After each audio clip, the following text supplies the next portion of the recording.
Paz do Senhor. Hoje nós vamos refletir sobre a palavra de Deus como alimento para nossa alma, para o nosso espírito. E eu peço para você abrir sua Bíblia em 1 Pedro, capítulo 2, verso 2. Diz o seguinte: Desejai afetuosamente como meninos, novamente nascidos, o leite racional, não falsificado, para que por ele vades crescendo.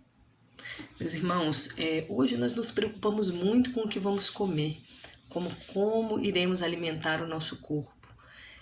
Cada dia, cada mês, toda hora sai uma pesquisa dizendo que isso é bom, isso é ruim. O que ontem era ruim, agora é ótimo. O que ontem era maravilhoso, agora é o vilão. Então, não se podia comer ovo. Quando eu era criança, eu lembro que, nossa, ovo tinha que ser 2 vezes na semana, no máximo. E agora não. O ovo você pode comer 9 por dia. O ovo vai salvar a sua vida. Então a gente nunca sabe, né? O que a gente está fazendo. Então antes, nossa, o bebê desmamava, já ia direto pro leite da vaca. Agora não, leite da vaca você não pode tomar nunca na sua vida. E o glúten, e o pão, o trigo, e por aí vai. Então, tem até um marido de uma amiga minha, essa história é engraçada, ele é uma pessoa muito bem-humorada, e ele diz que ele não pode ver Globo Repórter mais, porque toda vez que ele vê Globo Repórter, ele pensa, o que eu vou ter que parar de comer agora? Tá vendo? Então é assim. E a gente fica se preocupando com a quinoa, com a chia, com o sal rosa, e às vezes a gente se esquece de alimentar a nossa alma, o nosso espírito. E eu vim refletir sobre isso uma vez lendo na revista Dieta Espiritual da EBD Alternativa sobre essa questão da palavra de Deus como alimento para a alma. E pensei, puxa vida, a gente precisa se alimentar mais da palavra de Deus, né? A gente está tão preocupado com outras fontes de alimento para o corpo e a gente se esquece da palavra de Deus. E nesse momento em que Deus deu uma parada na sua vida, na minha vida, em vários sentidos, né? Talvez agora a gente trabalhe até mais, né? A gente trabalha em home office, a gente dá aula, a gente cuida da casa sozinho, mas de certa forma as coisas também pararam, né? O comércio parou, algumas atividades de lazer pararam, às vezes você ir para o seu trabalho presencialmente diminuiu ou parou. Então você começa a pensar, por que será que Deus parou tudo? Que propósito Deus tem para minha vida nessa parada? O que é que eu tenho que fazer? Por que eu tenho que parar? Eu tenho que parar para refletir. Refletir sobre o quê? Né? Refletir sobre o mundo à luz da palavra de Deus, refletir sobre a nossa salvação, refletir sobre o plano de salvação do Senhor, refletir sobre a vida eterna, refletir sobre que rumo a nossa vida está tomando e para onde que a vida está nos conduzindo, ou estamos deixando a vida nos conduzir. Então, meus irmãos, meus amigos, às vezes estamos exibindo corpos bem nutridos, mas espíritos à míngua.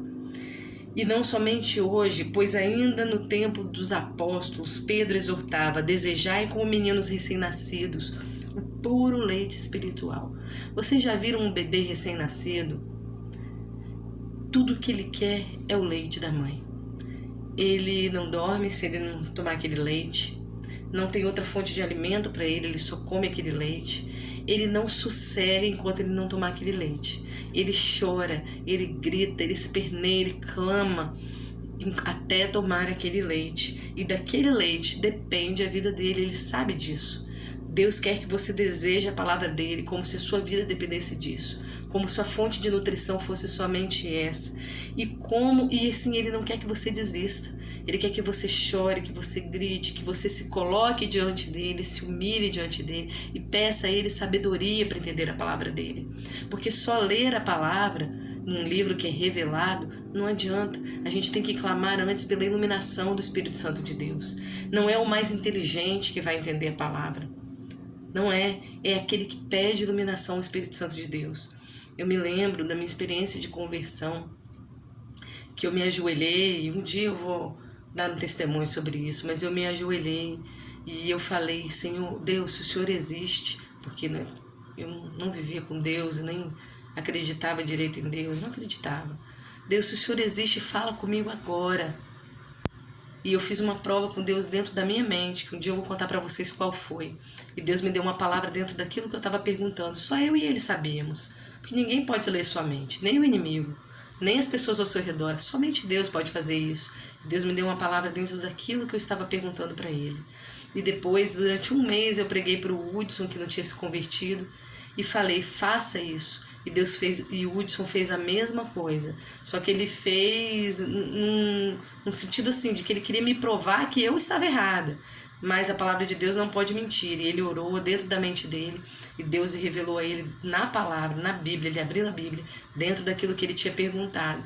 E assim ele se converteu, foi para os pés do Senhor. Então, Deus quer que você deseje esse leite espiritual também, como esse bebê recém-nascido. E aí vem a palavra deleite, né? Que deleite! Será que vem daí a palavra deleite? Eu não sei. Mas estou dizendo aqui, olha, que deleite! O bebê se acalma, o bebê suspira, ele se sente confortado e ele dorme um sono tranquilo. É essa relação que Deus quer que você tenha com a palavra dele. Ele quer que você seja ávido como esse bebê e que nela encontre nutrição, crescimento, paz e conforto. Está escrito, nem só de pão viverá o homem, mas de toda palavra que sai da boca de Deus. O alimento da palavra de Deus, ele é importante em vários sentidos da sua vida e da minha vida. Em primeiro lugar, porque o alimento da palavra de Deus, ele nos gera espiritualmente. Em 1 Pedro 1:23 lemos, tendo renascido, não de semente corruptível, mas de incorruptível, pela palavra de Deus, a qual vive e permanece. Irmãos, a palavra de Deus, ela nos gera espiritualmente porque ela desenvolve a nossa fé.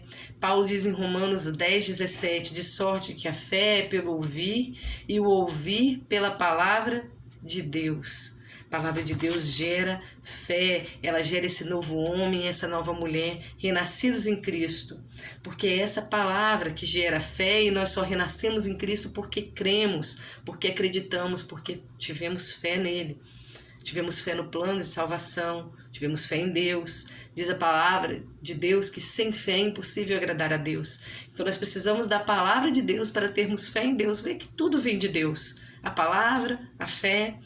E ela nos foi dita por intermédio dos apóstolos, por intermédio de Cristo, que morreu para te salvar e para me salvar. É interessante que Deus em alguns momentos manda que até para gerar um simbolismo forte, que pessoas comam a palavra de Deus, sabe? Olha que interessante, Ezequiel, né? Ezequiel, quando ele estava exilado na Babilônia, que para ele era um momento de muito sofrimento, né? Deus disse para ele, come o rolo do livro. Come o rolo do livro. Sabe o que Deus estava dizendo para ele? Absorva as minhas palavras e vá pregar. E ele foi pregar, ele comeu essas palavras, vamos dizer assim, né? Ele aprendeu, ele teve de Deus, se encheu de Deus para ir pregar para o povo judeu que estava exilado na Babilônia.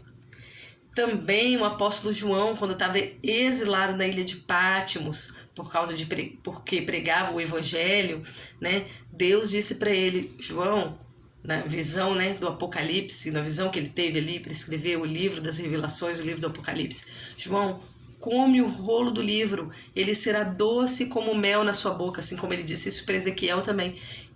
O anjo disse, ele será doce como mel na sua boca, mas será amargo no seu ventre. Porque muitas vezes a gente prega a palavra de Deus, mas as pessoas não querem ouvir. Por isso talvez seja amargo esse livro, às vezes, depois que a gente come, né? Às vezes as pessoas nos tratam até mal, ou escarnecem de Deus na nossa frente, quando nós pregamos para elas a palavra de Deus com a melhor das intenções. Talvez também porque a palavra de Deus, embora ela seja doce, nos gere espiritualmente, ela nos traz verdades que talvez nós não queiramos ver, mas precisamos encarar. E essas verdades podem ser amargas, dependendo de como nós absorvemos e vivemos essa palavra, né? Então João foi pregar, escreveu o livro de Apocalipse, e para muitos de nós essa palavra pode ser doce e para outros amargas, porque o Apocalipse, ao mesmo tempo que ele significa que lá no final há uma redenção, há uma vitória para para a verdadeira igreja, né? Não no sentido institucional, mas para todo aquele que crê, para todo aquele que é igreja do Senhor, é noiva do Senhor e crê e aguarda a sua vinda e que não se dobra às convenções do mundo, não se dobra ante Cristo nos últimos tempos, antes prefere até o martírio do que negar a sua fé ou se dobrar ao anticristo. A gente lendo o livro de Apocalipse, a gente vê isso, né? Pessoas que tiveram suas vestes lavadas no sangue do Cordeiro. Para essas pessoas, o Apocalipse é doce, mas o Apocalipse pode ser amargo para aqueles a quem Deus enviou a trombeta para o mundo, né? As trombetas são, muitas vezes, catástrofes que acontecem, epidemias, são avisos de Deus, terremotos, enchentes, são avisos de Deus, se arrependa, se arrependa, se arrependa, mas o povo não se arrepende. Muitas pessoas blasfemam, diz a palavra de Deus, e a gente viu que isso é verdade. Blasfemam contra o Senhor antes de e não se voltam para Ele. Buscam a morte, mas não buscam a Deus. E diz até que a morte fugirá deles. E vai ser um tempo terrível para aquelas pessoas que não querem buscar ao Senhor. Porque as coisas, a gente já está vendo isso, as coisas, né, acontecendo a cada dia, epidemias, guerras, rumores de guerras. Tudo isso a Bíblia nos fala, né? Catástrofes ambientais, a gente está vendo o esgotamento dos recursos naturais. Imagina como vai ser dura a vida quando não tiver água. Né? Acabei de beber um gole d'água aqui, água é essencial para a vida, para a higiene. Já pensou viver uma epidemia sem água? Para lavar as mãos, para se banhar? Às vezes a gente não quer ver essas coisas, mas a palavra de Deus nos ensina isso. E nos ensina que a gente tem que voltar para Ele enquanto é tempo. E o tempo é hoje, porque o dia de amanhã eu não sei como vai ser. Você não sabe, ninguém sabe. Então a gente tem que se voltar para Deus no dia de hoje. E se a gente não se volta, não se arrepende dos nossos pecados, essa palavra pode ser amarga, sabe, meus irmãos e meus amigos? Eu acho muito triste quando eu vejo pessoas falando assim, uma frase muito comum, né? Eu não me arrependo de nada, eu me orgulho de não me arrepender de nada. Isso parece sabedoria aos olhos do mundo, mas não é. Porque, na verdade, nós fazemos muitas coisas dignas de arrependimento. Pensa um pouquinho comigo, você pode pensar assim, eu nunca matei ninguém. Mas quantas vezes você matou, às vezes com palavras, matou no sentido psicológico? Eu não sei se essa é a sua realidade, mas eu já senti pessoas querendo me matar no sentido psicológico, sabe? Acabando com os meus sonhos, destilando inveja, maledicências, falsos testemunhos. Não acontece isso? Acontece. Então, às vezes eu e você já fizemos isso. Ou adulteramos. Quanto sofrimento por causa de um momento de prazer, né? Eu só estou me divertindo, não estou fazendo mal para ninguém. Quem disse? Quem disse? Quanto sofrimento a gente gera numa pessoa que talvez nunca mais vai confiar em ninguém e nunca mais vai ser feliz no amor. Então há várias maneiras de se fazer o mal. Quando a gente desonra os nossos pais, né? Quando a gente não os respeita.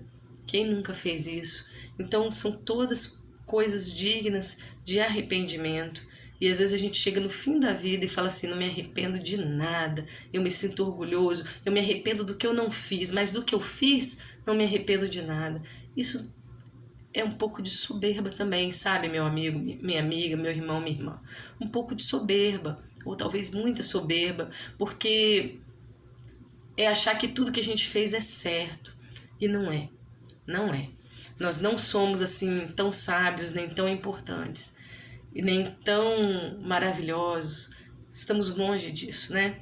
Então, é a palavra de Deus que nos traz essa revelação e que nos mostra quem é Deus, e olhando quem é Ele, a gente vê como a gente é pequeno, como eu sou pequeno, como eu faço coisas erradas.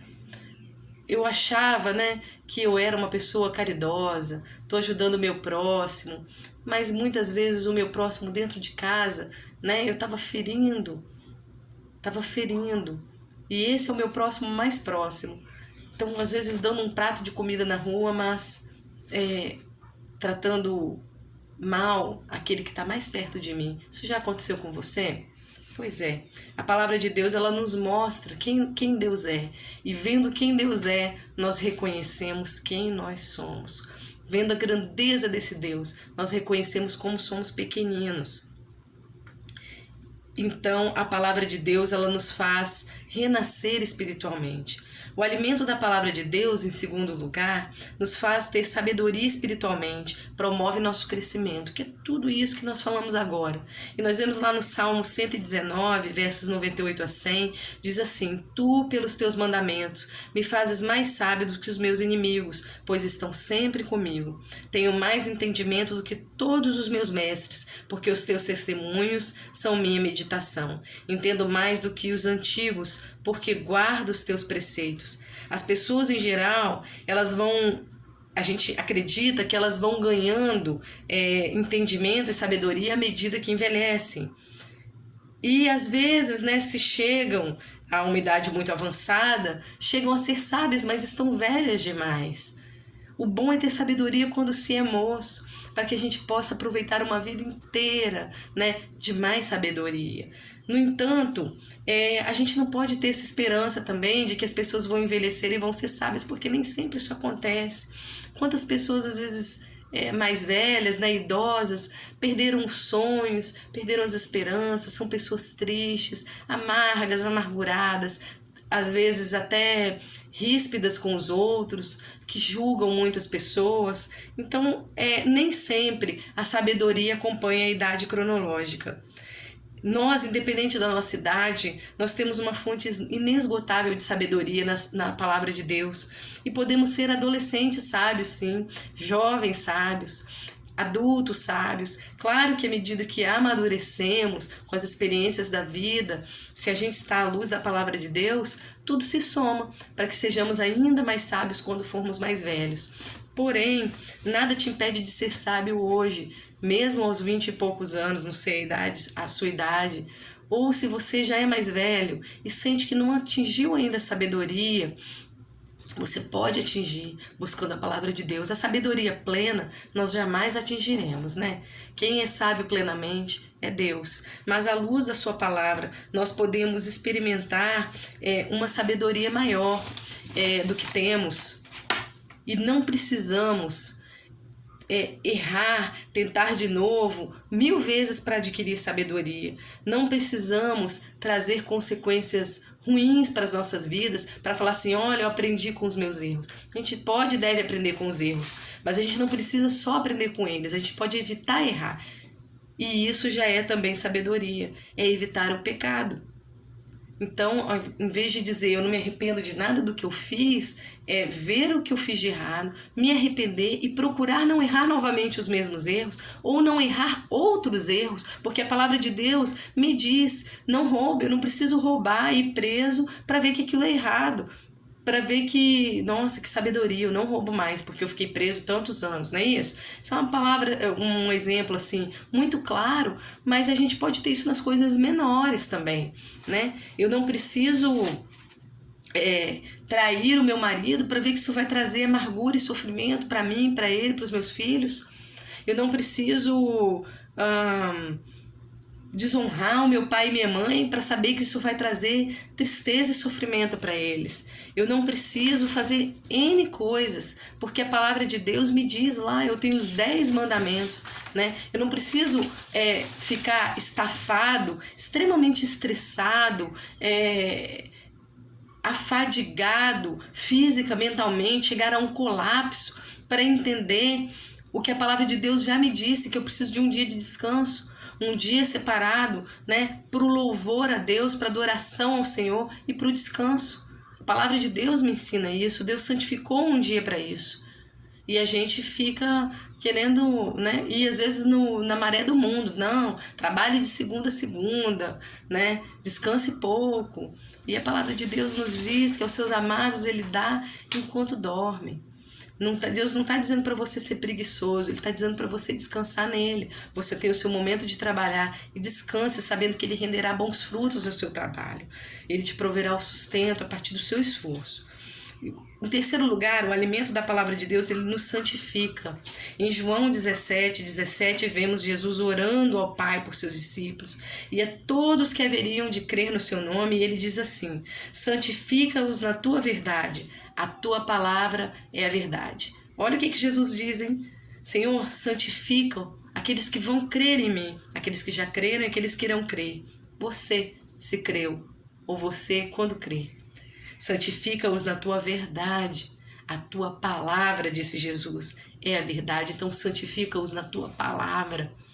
Quando nós lemos a palavra de Deus, que essa verdade nos liberta do pecado, nos liberta da morte. Ali nós conhecemos e aceitamos, se assim quisermos, o plano de salvação de Deus para as nossas vidas. É a verdade que nos santifica, que nos separa para Deus. A partir do momento em que eu oriento os meus passos à luz da palavra de Deus, eu me separo para Deus.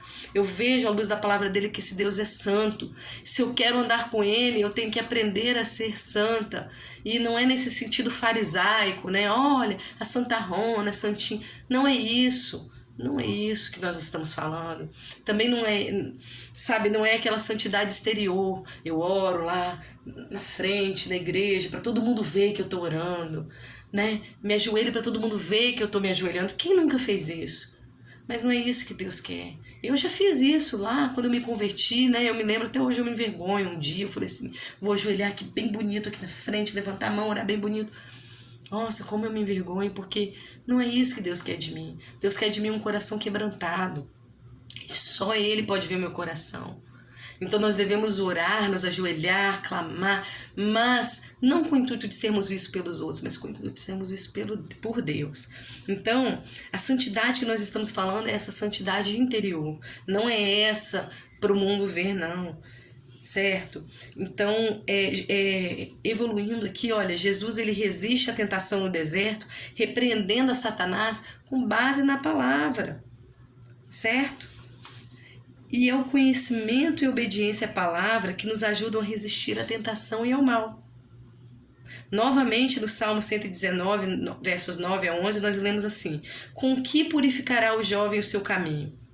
Observando conforme a tua palavra. Com todo o meu coração te busquei. Não me deixes desviar dos teus mandamentos. Escondi a tua palavra onde? No meu coração, para eu não pecar contra ti. Então, nesse sentido, a palavra santifica. A palavra é uma sentinela, ela nos lembra o tempo todo. Olha, não vai por esse caminho. É pecado, é um caminho de morte, é um caminho de perdição. E ela nos mostra quais são as veredas de Deus. Escondi a tua palavra no meu coração para não pecar contra ti. Para a gente esconder, guardar, né? No sentido de guardar. Não é esconder para ficar escondido, para a gente nunca mais achar, não. Para a gente guardar a palavra no nosso coração. A gente precisa conhecer essa palavra. Ler e meditar nessa palavra para que ela fique gravada no nosso cérebro, na nossa mente e no nosso coração. Para que a gente, quando não tiver uma Bíblia na mão ali na hora do vamos ver da vida, e não tiver com uma Bíblia na mão, não estiver na igreja ouvindo o sermão, a palavra está no meu coração. E ali, no meio do problema, no meio do caos, eu tenho essa palavra no meu coração me guiando e me dizendo o que fazer. E ali eu consigo resistir ao inferno. Amém, meus irmãos? Em nome de Jesus. Então a palavra nos santifica, né? Ali eu oro, busco a Deus, Senhor, me ajuda. E Deus me traz aquela palavra que eu já decorei, que eu já li diversas vezes. Agora, se eu não tenho contato com a palavra, fica mais difícil. Em quarto lugar, o alimento da palavra de Deus nos habilita ao serviço e às boas obras. Podemos fornecer esse alimento a outros também.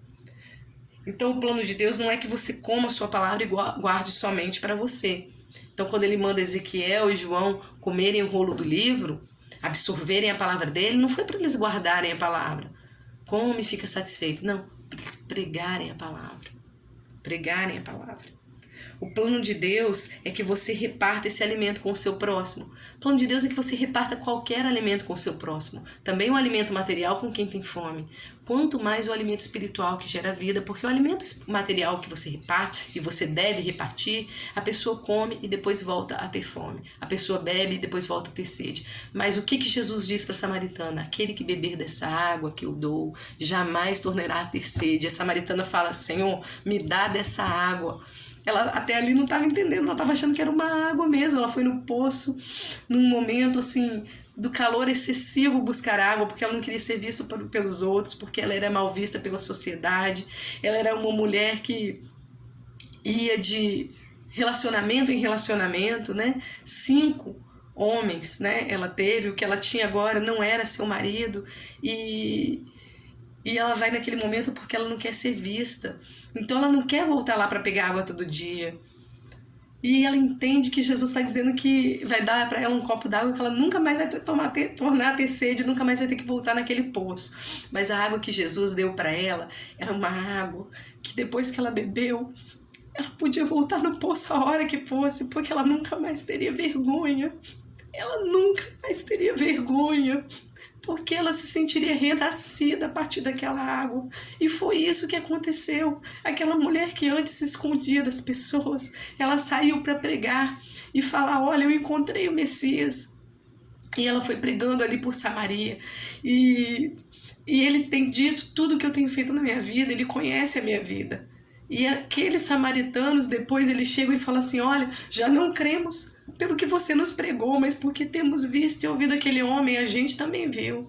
Então olha que maravilha, meus irmãos, eu me emociono, porque um dia, antes de renascermos, nós fomos como essa mulher e como tantos outros homens e mulheres que passaram pela vida com todos os motivos para se envergonhar de quem eram, para se envergonharem das suas ações, do seu passado. E agora podem andar de cabeça erguida, porque beberam uma água que Jesus lhes deu, a partir da qual eles nunca mais, nós nunca mais, eu nunca mais, tornarei a ter sede. Não existe vento de doutrina que possa levar de um lado para o outro aquele que bebeu da verdadeira água da vida. Não existe tribulação no mundo que nos faça querer uma outra água. Quando nós vemos as tristezas, as calamidades que estão acontecendo no mundo, o que nos dá esperança e nos dá firmeza é sabermos que nós bebemos de uma água da vida.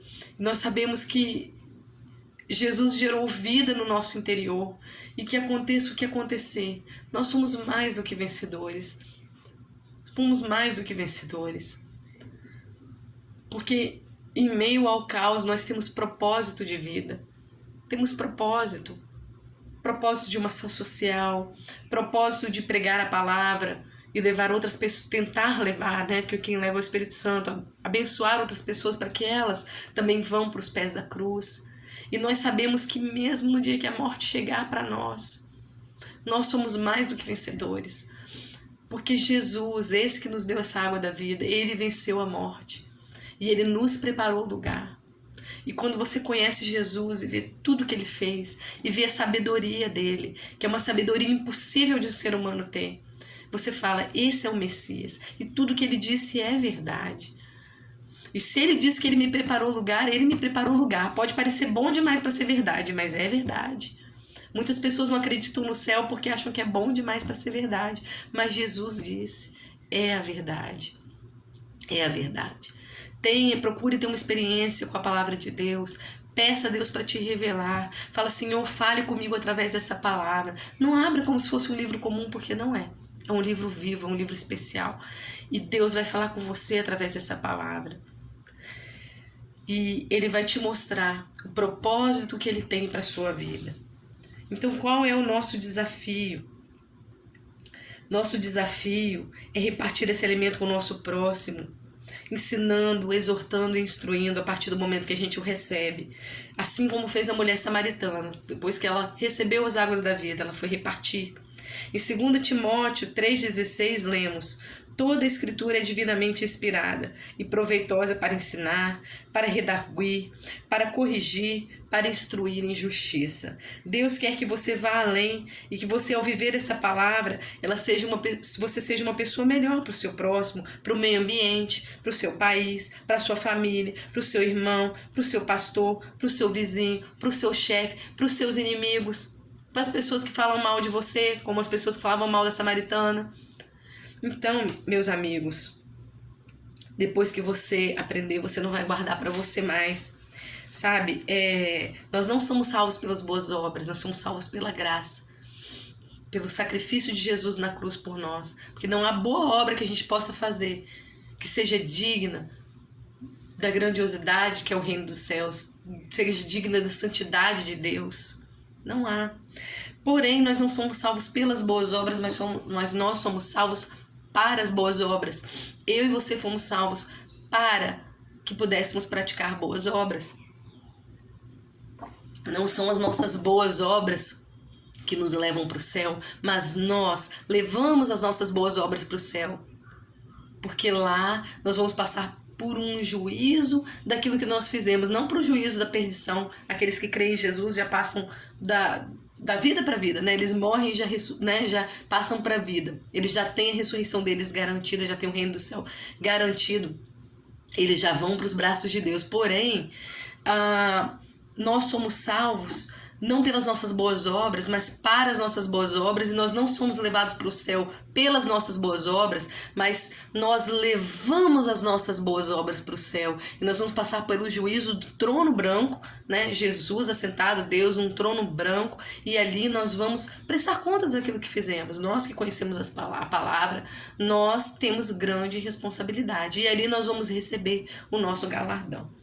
É o que nos ensina a palavra de Deus.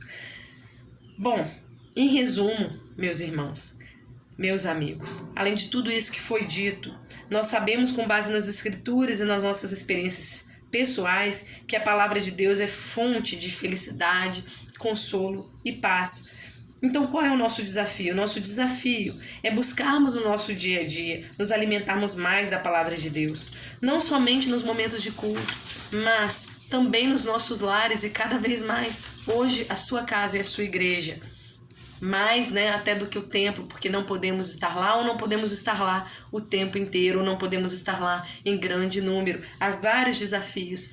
Então, se você já tem o azeite do Espírito Santo de Deus, é mais fácil. Mas se você não tem, busque o azeite do Espírito Santo de Deus.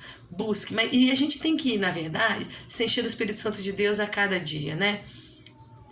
A cada dia. E quando o nosso noivo voltar, a gente tem que estar cheio, né? Como as virgens sábias da parábola que Jesus fala das virgens. As virgens nécias esqueceram de colocar o azeite na lamparina, e quando o noivo voltou, elas estavam lá, né, dormindo, sonolentas, nem perceberam. As virgens sábias não, elas estavam cheias do azeite, cheias do Espírito Santo de Deus. Depois você lê essa parábola com calma e entenda que é importante você buscar o Espírito Santo de Deus, você encher do Espírito Santo de Deus, para que você possa compreender a palavra, para que você possa viver a palavra e para que você possa estar esperando o seu noivo, Jesus, de maneira tranquila, de maneira, ao mesmo tempo que tranquila no sentido de paz, desperta, né, de maneira santificada, para quando ele voltar. Então, assim como diariamente eu alimento o meu corpo, eu preciso alimentar minha alma e meu espírito com a palavra de Deus. E como a gente pode se alimentar da palavra? Em primeiro lugar, né, assim como reservamos momentos do dia para alimentar o corpo, devemos reservar momentos do nosso dia para nos alimentarmos da palavra, ou seja, estudarmos a palavra de Deus, meditarmos, lermos um texto bíblico. Então, agora, nesse momento de pandemia, cada vez mais a gente vê o que a gente está fazendo com o nosso tempo. Se volte para estudar mais a palavra de Deus. A internet está aí, tem sermões maravilhosos, tem estudos bíblicos maravilhosos.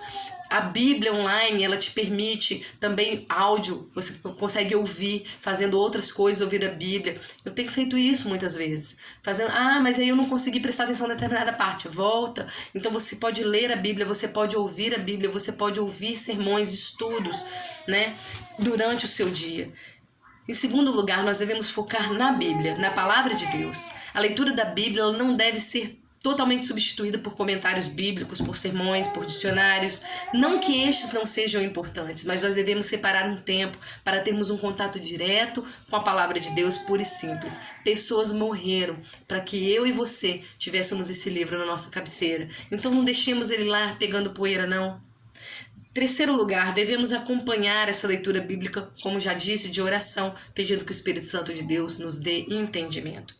E em quarto lugar, o seu objetivo com essa prática deve ser aumentar o seu conhecimento a respeito desse Deus, que se revela por meio das Escrituras, e também praticar a sua palavra, ou seja, deixar essa palavra ser viva em você e através de você. Ela não deve ser um conhecimento intelectual, né, ganhar conhecimento histórico. do povo de Deus, da história do povo de Deus, nada disso. Isso é importante, esse conhecimento histórico, intelectual, mas isso deve gerar vida, gerar santidade, gerar ação e gerar espiritualidade. Os obstáculos que nós enfrentamos, para concluir, são muitos. Talvez você seja alguém com pouca experiência com a palavra de Deus, talvez você tenha o receio de não entender, mas confie que o Espírito Santo de Deus vai te ajudar. Não desista nas primeiras tentativas. Lá, quando eu era muito jovem, eu tinha o sonho de ler a Bíblia, né? Não era crente ainda. Aí eu abria lá em Gênesis, começava lá na página 1. Não é assim. Sem orar, sem nada, né? Não é assim, não é um livro que você pega, vai lendo de capa a capa, como um livro de literatura, pensando em outras coisas. Não, quando eu passei a entender a Bíblia, quando eu orei a Deus nesse dia da minha conversão, né? E depois, uma semana depois, por isso que eu me emocionei na passagem até da Samaritana, eu tinha ido eu tinha uma semana de convertida, não tinha ido à igreja ainda. Eu pedi a Deus uma palavra. Deus me deu essa palavra da mulher samaritana. Sabe, Deus me deu essa palavra, eu entendi ali, eu entendi um propósito de mudança de vida para mim ali. Me vi ali naquela mulher, recebendo aquela água da fonte de vida e recebendo também o meu ministério, que é o ministério de pregar. O ministério de pregar àqueles que não conhecem ainda Jesus. É o que me move, é o que sinto que Deus me move a fazer. E ali eu não, na verdade, quando eu li aquilo, eu não tinha entendido, tá? Tô só resumindo para vocês. Eu li e não entendi nada da palavra quando eu li. E eu pedi a Deus, Deus me ilumina, me ajuda a entender essa palavra. Isso foi numa sexta-feira, eu tinha me convertido no domingo anterior. No domingo seguinte a eu ler essa palavra, vocês não reparem que a neném tá aqui na porta chorando, já vou lá atender, né? Ela tá desejando mamar, né? A gente falou de leite. Eu fui à igreja no domingo. Era o primeiro sermão do pastor que estava chegando, que era o pastor Genildson. E eu nunca tinha tido contato com ele. E sabe qual palavra ele pregou? Essa palavra da mulher samaritana. E ali eu entendi. Eu falei, olha, Jesus está me dando águas vivas, águas das quais eu nunca mais tornarei a ter sede. E Ele quer que eu pregue essa palavra. E eu entendi outras coisas também profundas sobre mim, a partir daquela experiência com Deus. Deus, Ele separou uma pessoa para me explicar aquela palavra, uma pessoa com a qual eu nunca tinha tido contato. E a partir dali eu passei a igreja regularmente, né? E esse pastor foi meu pastor durante uns 8 anos, até ele se mudar, né, ser transferido para Minas Gerais. Então, a partir dali, fui tendo experiências de aprender a palavra ouvindo os sermões e depois no próprio contato com a palavra. O Espírito Santo de Deus já foi me revelando. Fui também buscando estudar a Bíblia, né, fazer estudos, buscar estudos sistemáticos, frequentar a escola dominical, buscar livros para ler que explicam também as escrituras. Tudo isso vai acrescentando, vai nos ajudando. E Deus foi revelando muitas coisas para mim também, mesmo quando eu não conseguia entender as coisas. Isso pode acontecer com qualquer um de nós. Eu não sou mais especial do que ninguém. Não sou. Deus nos ama igualmente. Então eu tenho certeza que se você também buscar, você pode levar as dúvidas ao seu pastor, você pode buscar estudos e busque revelação de Deus. Deus vai te revelar, Ele vai te abençoar. Talvez você seja um crente experiente, versado na palavra, já leu a Bíblia várias vezes ou uma vez, enfim. Mas talvez você pense que já estudou bastante. Lembre-se, a palavra de Deus é viva. Deus tem algo novo a dizer a você nesse exato momento da sua vida. O Espírito Santo pode te dar novas inspirações e lições a partir da mesma palavra que talvez você já tenha lido tantas outras vezes no passado. Peça a direção do Espírito Santo de Deus. Eu acredito que o Espírito Santo de Deus esteja nos motivando a assumir esse compromisso a partir de hoje. Amém? Então erga uma das suas mãos e nós vamos orar. Senhor, repreende qualquer impedimento na vida dessa pessoa que me ouve agora, para que ela se achegue à sua palavra. Repreenda, Deus, em nome de Jesus, todo e qualquer empecilho físico, mental, espiritual. Repreende o inferno, Senhor. Em nome de Jesus eu te imploro. Abençoa essa pessoa, ilumina a mente e o coração dela. Gera nela esse despertar, esse compromisso com a tua palavra. E que ela sinta prazer em aprender a tua palavra e em praticar a tua palavra. Peço isso também por mim, Senhor, pela minha família. Gera cada vez mais em mim o desejo de te conhecer e o desejo de te servir e o desejo de que essa palavra seja realidade na minha vida. Transforma a minha vida, Senhor, para que de fato a tua palavra me santifique e seja realidade na minha vida.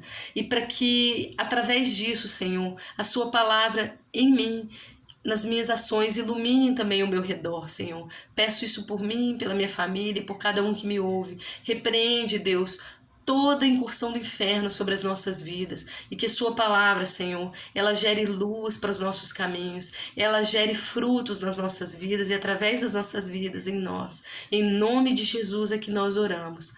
Amém. Fique na paz do Senhor, meu amigo, minha amiga, meu irmão, minha irmã. E não se esqueça, não só de pão viverá o homem, mas de toda palavra que procede da boca de Deus. Amém.